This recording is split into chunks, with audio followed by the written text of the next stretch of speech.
मैं कराची में गूंगे बहरे लड़कों के स्कूल में नौकरी करती थी। एक रोज एक गूंगा लड़का मेरे पास आकर इशारों में कुछ कहने लगा। मैंने डांट कर उसे बिठा दिया, मगर थोड़ी देर बाद फिर वो मेरा दुपट्टा पकड़कर खींचने लगा। सोचा देखती हूँ ये क्या करता है। वो मुझे स्कूल के पीछे कमरे में ले गया। मेरे तो होश उड़ गए जब गूंगे बहरे बच्चों को पढ़ाना मेरी बचपन की ख्वाहिश थी, और बड़ी कोशिशों के बाद बिलाखिर मुझे एक ऐसे स्कूल में पढ़ाने का मौका मिल गया जहाँ स्पेशल बच्चों को पढ़ाया जाता था। ऐसे बच्चे जो माजूर हों, ऐसे बच्चे जो बाकियों से अलग हों। और मेरी ये ख्वाहिश बिला वजह नहीं थी। ये ख्वाहिश तब से मेरे अंदर पैदा हुई थी जब मैंने होश संभाला और अपनी माँ को देखा। माँ दुनिया की सबसे खूबसूरत हस्ती है, और मेरी माँ तो वैसे ही बड़ी मासूम थी, पर वो बोल नहीं सकती थी, ना पढ़ लिख सकती थी। ये मेरी बदकिस्मती थी कि मैं अपनी माँ की आवाज़ कभी सुन ना पाई, कभी उनके मुंह से अपना नाम नहीं सुन पाई। माँ के मुंह से अपना नाम सुनना कैसा लगता है, मुझे ये कभी महसूस नहीं हुआ। मैंने अपनी माँ को हमेशा रोते देखा, बेआवाज़, और ये रोना बहुत तकलीफ दे था। मेरे बाप ने 3 शादियाँ की हैं, जिनमें से दूसरी माँ थी, जिसे औलाद के लिए ब्याहा गया, वरना एक गूंगी औरत को भला कौन कबूल करता है। पर ये मेरी माँ की किस्मत कि मैं पैदा हुई एक बेटी। माँ दोबारा कोई औलाद पैदा नहीं कर सकी, यूं उसे सिर्फ घर के काम काज के लिए रख लिया गया। मेरी माँ सारा दिन जानवरों की तरह काम करती। अब्बू ने बेटे के लिए तीसरी शादी कर ली और बेटा भी मिल गया। पहली शादी मोहब्बत की थी, जो आज भी साथ थी। तीसरी बीवी ने बेटा दिया तो अब्बू ने उसे भी आंखों पर बिठा लिया। अगर किसी गिनती में नहीं आते थे तो वो मैं और मेरी माँ थी। अम्मा को कोई पूछने वाला नहीं था। वो भाग भाग कर सबके काम करती, फिर भी उन्हें जलील किया जाता। अब्बू को थोड़ा सा मौका मिलता तो वो अम्मी को मारने पीटने लग जाता, जैसे वो कोई बेजबान जानवर है। और मेरे वजूद से सभी गाफिल थे। सबको लगता था मैं भी गूंगी बहरी हूँ, क्योंकि मैं बचपन ही से कम बोलती थी। मैं सबसे डरी सहमी रहती थी। अम्मा मुझे अपने सीने से लगाए रखती, सिर्फ एक वो मुझसे प्यार करती थी, बाकी किसी को मेरी परवाह नहीं थी। अम्मी इशारों से अपनी बात को समझाने की कोशिश करती, और मेरी सौतेली माएँ जानबूझकर अम्मी की बातों का गलत मतलब देकर अम्मी का मजाक उड़ाती। वो सब अम्मी पर हंसते और अम्मी बेबसी पर रोने लग जाती। तब मैंने सोच लिया था कि मैं पढ़ लिख कर कुछ ऐसा करूंगी कि ऐसे लोग जो बोल नहीं सकते, सुन नहीं सकते, देख नहीं सकते, वो अपनी जिंदगी सुकून से जी सकें। पर इसके लिए सबसे पहले मुझे अपनी हैसियत मनवानी थी। मैं स्कूल तो जाती ही थी, चुनाचे मैंने खूब दिल लगाकर पढ़ना शुरू कर दिया। घर में पहले मैं बोलती नहीं थी, डरी सहमी रहती थी। अब मैंने अपनी मौजूदगी का एहसास दिलाना शुरू कर दिया, जिससे अब्बू को पता चला कि मैं गूंगी नहीं बल्कि बोल सकती हूँ। मैं अपनी माँ की सारी बातें बिना कहे समझ लेती थी। उन्हें इशारों की जरूरत भी नहीं पड़ती थी। अब्बू की भी मेरे अलावा कोई बेटी नहीं थी, इसीलिए जब देखा मैं स्कूल में कितना अच्छा पढ़ रही हूँ और कैसे उनका नाम रोशन कर रही हूँ, तो वो मुझे अहमियत देने लगे। लेकिन ये बात मेरी दोनों सौतेली माँ को हजम नहीं हुई, और उन्होंने घर में फसाद डालना शुरू कर दिया। मैं जैसे जैसे बड़ी होती गई, मैंने अपनी माँ की अहमियत को उजागर करना शुरू कर दिया।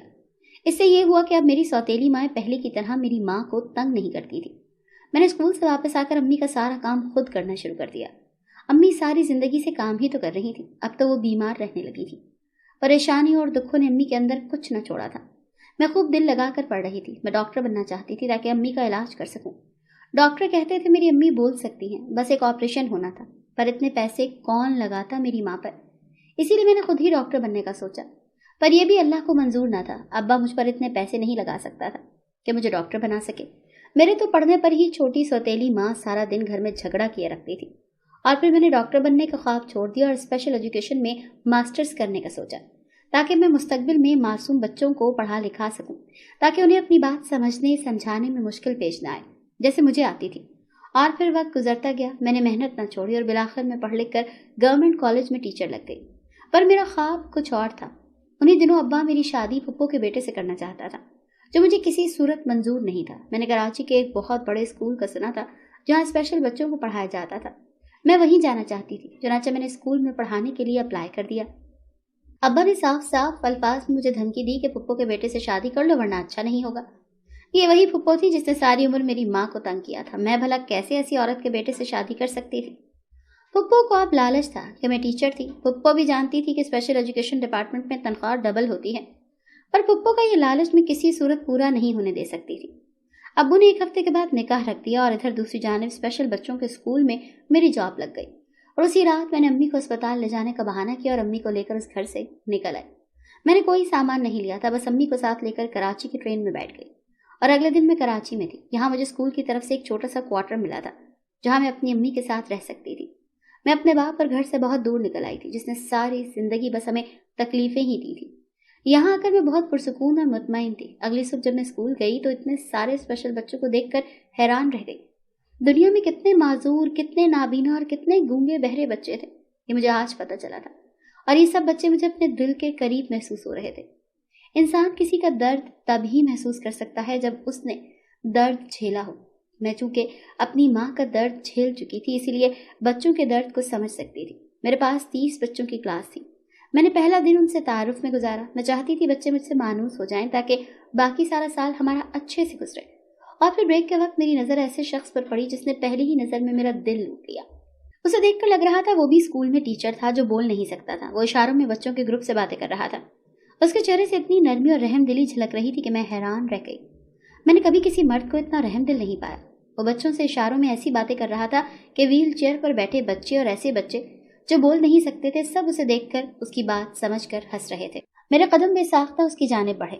मैं उसके करीब जाकर रुक गई और उसे देखने लगी। आहट महसूस करके उसने मेरी तरफ देखा। उसकी आंखों में उलझन उभरी। मैंने इशारों में उसे बताया कि मैं भी यहाँ टीचर हूँ। नई आई हो? मेरे इशारे समझकर वो मुस्कुरा दिया और फिर बच्चों को खुदा हाफिज कहता वहां से चला गया। मुझे उसका यूं अचानक जाना अजीब लगा, जैसे मैंने उसे परेशान कर दिया हो। और अगले दिन मैं क्लास में थी जब उस शख्स वहां आया। उसे देखकर मेरा दिल धक धक करने लगा। शायद मैं उसका लाशऊरी तौर पर इंतजार कर रही थी। वो मुझे देखकर बस हौले से मुस्कुराया और फिर एक 12-13 साल लड़के को अपने साथ लेकर चला गया। उसने मुझे नजरअंदाज कर दिया। मेरा दिल दुखा, पर मैंने खुद को समझाया। चाहे वो शख्स गूंगा था, पर मैं तो उसकी हर बात समझ सकती थी। और ऐसे लोग अब मुझे बाकी नॉर्मल इंसानों से ज्यादा अच्छे लगते थे। मेरे स्कूल में किसी से ज्यादा बातचीत नहीं होती थी। मैं अपने काम से काम रखती थी। आहिस्ता आहिस्ता स्कूल के बच्चे मुझे पहचानने लगे। अक्सर ऐसे बच्चे जब जिद करते तो किसी न सुनते। फिर क्लास के टीचर मुझे बुलाने आते और मेरी जाकर उस बच्चे को समझाती, तब वो अपनी जिद छोड़ता। यूं 15 दिनों के अंदर अंदर मुझे पूरा स्कूल जानने लगा। मैं बेहद खुश होती जब बच्चे मेरी बात समझ लेते। एक दिन मैं अपनी क्लास में थी जब चपरासी मुझे बुलाने आया कि प्रिंसिपल ने बुलाया है। मुझे हैरत हुई और फिर मैंने उसके पीछे पीछे प्रिंसिपल के ऑफिस चली गई। वहां जाकर देखा तो हैरत हुई। अंदर वही शख्स बैठा था जो बोल नहीं सकता था और जो चंद दिनों के अंदर ही मेरे दिल का मेहमान बन चुका था। उसके साथ वही 13 साल बच्चा बैठा था जो मेरी क्लास में था। प्रिंसिपल ने मुझे देखते ही कहा कि इस बच्चे के बाप को आपसे शिकायत है कि आप क्लास में बच्चों पर ज्यादा ध्यान नहीं देती। आप बच्चों को पढ़ाती नहीं है, बल्कि बच्चों को उल्टे सीधे कामों पर लगाती हैं। ये सुनकर मैं तो शॉक रह गई। भला मैंने कब अपना काम ईमानदारी से नहीं किया? मैं तो बच्चों पर अपनी पूरी ताकत लगाती थी। प्रिंसिपल ने इतनी सख्त बात की थी, वो भी उस शख्स के सामने जिसे मैं दिल में बहुत अच्छा इंसान समझ रही थी। मैंने हिम्मत करके प्रिंसिपल से कहा कि मुझे इस बच्चे के माँ बाप से मिलना है। मैं पूछना चाहती हूँ कि उन्हें मुझसे क्या शिकायत है। ये सुनकर प्रिंसिपल ने कहा कि इस बच्चे का बाप ये है जो आपके सामने बैठा है। प्रिंसिपल ने उस शख्स की तरफ इशारा किया और मुझे आसमान अपने सर पर गिरता हुआ महसूस हुआ। वो शख्स न सिर्फ शादीशुदा था बल्कि एक 13 साल बच्चे का बाप भी था, और बच्चा भी ऐसा जो न सुन सकता था न बोल सकता था। मेरे पैरों के नीचे से जमीन निकल गई। मुझे अपनी टांगों पर खड़ा होना मुश्किल लग रहा था। मेरा सर चकरा रहा था। मैं कुछ न बोली और उस शख्स की जानिब देखा जिसकी आंखें मुस्कुरा रही थी, यूं जैसे उसने जानबूझकर ये सब किया हो, जैसे उसे मेरी बेइज्जती से खुशी महसूस हुई हो। ऐसे शख्स से मैं क्या बहस करती और क्या अपनी सफाइयां पेश करती। मैं खामोशी से माजरत करती वापस आ गई। मैंने प्रिंसिपल से कहा था कि आइंदा शिकायत का मौका नहीं मिलेगा, पर मेरा दिल हर चीज से उचाट हो चुका था। और उस दिन मैंने पहली बार एक बच्चे को थप्पड़ मारा जिसने स्याही की डब्बी उठाकर गुस्से से मुझ पर फेंक दी थी। मेरी सफेद चादर पर निशान पड़ गया और यूं लगा जैसे मेरे दिल पर भी दाग लग गया हो। और फिर मैंने बाकी टीचर्स के बुलाने पर भी उनकी क्लास में जाना छोड़ दिया। मुझे सब बुलाते लेकिन मैं अपनी क्लास से न हिलती। किसी भी टीचर से मेरी बातचीत नहीं थी। मैं ब्रेक में भी स्टाफ रूम में नहीं जाती थी। दिल लुटने का अलग ही दुख था जिसका मैं सोग मना रही थी। मुझे वो शख्स अक्सर स्कूल में नजर आता था। मुझे तो उसकी क्लास भी नहीं पता थी। ये सोच सोच कर ही मेरे रोंगटे खड़े हो जाते कि उस शख्स किसी और का शौहर था।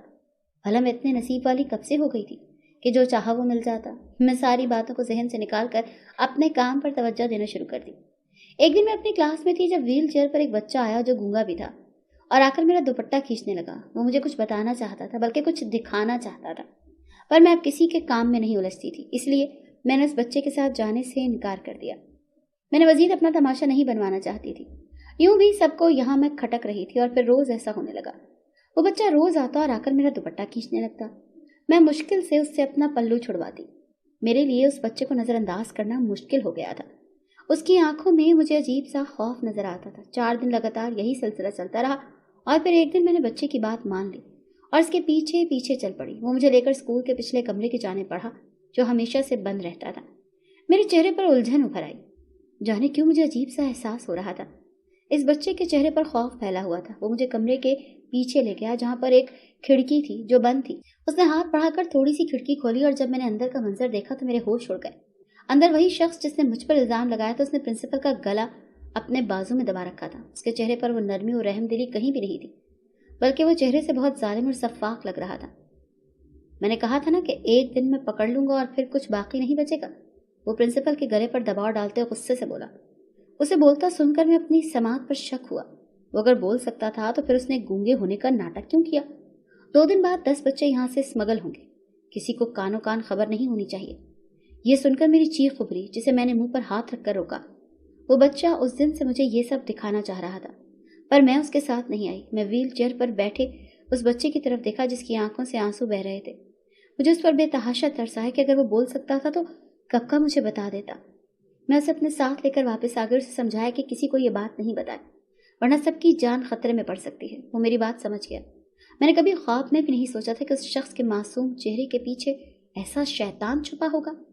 मैं घर वापस आ गई, पर मुझे नींद ना आई। मैं रात को यही सोचती रही कि आखिर कैसे उस इंसान का सच सबके सामने लाऊं। सोचने पर मुझे याद आया कि मेरी एक दोस्त का भाई पुलिस ऑफिसर था और उसकी पोस्टिंग यही कराची में थी।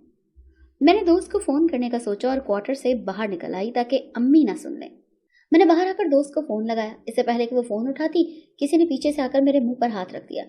चारों जानिब अंधेरा था। मैंने खुद को छुड़ाने की बहुत कोशिश की, पर मैं नाकाम रही और फिर वो मुझे घसीट कर गाड़ी की तरफ बढ़ा। इससे पहले मैं मजीद मज़ाहमत करती, उसने मुझे बेहोशी की दवा पिला दी और जब आंख खुली तो खुद को अजनबी जगह पर पाया। सर अभी तक घूम रहा था, मेरे हाथ पांव बंधे हुए थे। मेरे उठने की थोड़ी देर के बाद ही वह शख्स अंदर दाखिल हुआ जिससे मुझे शदीद नफरत हो रही थी।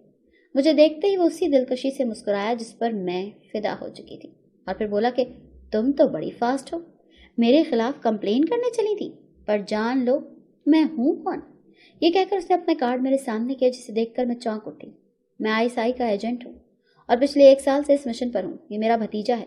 उसने 13 साल लड़के की तरफ इशारा किया जिसे सब इसका बेटा समझते हैं। इस बच्चे ने मुझे सलाम किया और मैं हैरान रह गई। वो भी बोल सकता था।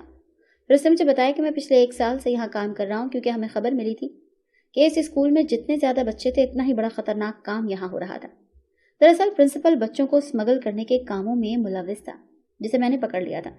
उसके पीछे किसका हाथ था, मुझे वहां तक पहुंचना था। तुम पूरे स्कूल की नजरों में आ चुकी थी, इसीलिए मैंने तुम्हारी शिकायत लगाकर सबका ध्यान तुमसे हटाया। ये सुनकर मैंने खफगी से उसे देखा और दिल में सुकून उतर आया कि वो शख्स बुरा इंसान नहीं था। आखिर मेरा दिल उस पर आया था और फिर मैंने उसके मिशन में उसकी मदद की। स्कूल में से ऐसे बहुत से लोग पकड़े गए जो शैतानी काम करते थे। वो लोग बच्चों को उठाकर इलाका गैर में ले जाते थे और उनसे जाली फैक्ट्रियों में काम करवाते थे, जहाँ बहुत से गैर कानूनी काम होते थे। कुछ अर्सा बाद उनको फिर वापस छोड़ जाते और नए बच्चे ले जाते। मिशन पूरा होने के बाद वो चला गया और फिर 6 माह बाद जब मेरी दोस्त मुझसे मिलने आई और उसने अपने भाई की तस्वीर दिखाई तो मैं हैरान रह गई। वो उस दुश्मन जान की बहन थी। मैं रो पड़ी। दोस्त ने मुझे गले लगा लिया और फिर उसने मुझे अम्मी से अपने भाई के लिए हमेशा हमेशा के लिए मांग लिया और मुझे लगता था हम दोनों एक साथ बड़े बड़े कारनामे सर अंजाम दे सकते थे। और फिर हमने शादी कर ली, एक नई जिंदगी का आगाज किया जहां हमें बहुत कुछ करना था। मैं ऐसा हम सफर पाकर खुदा का शुक्र अदा करती थी।